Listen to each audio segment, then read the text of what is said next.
IndiGo നമ്മൾ ചതിച്ചെങ്കിലും air India നമുക്ക് രക്ഷയായി കേട്ടോ. ഇൻഡിഗോ ഡെസ്കിൽ ചെന്ന് ഞങ്ങൾ ചോദിച്ചു ഇനി അടുത്ത ഫ്ലൈറ്റ് എപ്പോഴാണ്, ഞങ്ങൾക്ക് ഇതുപോലെ ഫ്ലൈറ്റ് മിസ്സായിട്ടുണ്ട്, നിങ്ങൾ കാരണം. ഞങ്ങൾ മാത്രമല്ല കേട്ടോ, ഒരു 4-5 ഫാമിലിക്ക് ഇതുപോലെ സെയിം ഇൻസിഡൻറ്റ് ഉണ്ടായിട്ടുണ്ട്.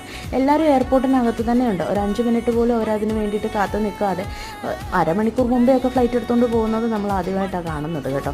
അങ്ങനെ ഞങ്ങൾ എയർ ഇന്ത്യയുടെ ഫ്ലൈറ്റൊക്കെ എടുത്ത് നേരെ വെയിറ്റിംഗ് ഏരിയയിലിരുന്നു. അവിടെ നിന്നൊരു കാപ്പിയൊക്കെ കുടിച്ച് നമ്മൾ അങ്ങോട്ടാണ്. അപ്പോൾ ഞങ്ങൾക്ക് ഇച്ചിരി സങ്കടം ഉണ്ടായിരുന്നു, നമ്മുടെ ക്യാഷ് വെറുതെ വേസ്റ്റ് ആയല്ലോ എന്നുള്ള ഇച്ചിരി സങ്കടമൊക്കെ ഉണ്ടായിരുന്നു. പിന്നെ നമ്മൾ എന്ത് ചെയ്തു, എയർ ഇന്ത്യ ഫ്ലൈറ്റിൽ കയറി. നല്ല സർവീസായിരുന്നു കേട്ടോ.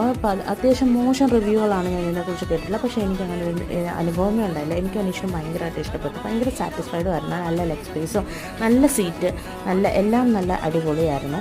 അപ്പം നമ്മൾ ഭയങ്കര ഹാപ്പി ആയിരുന്നു. അങ്ങനെ കറക്റ്റ് 5 മണിയായപ്പം ഫ്ലൈറ്റ് ടേക്ക് ഓഫ് ചെയ്തു.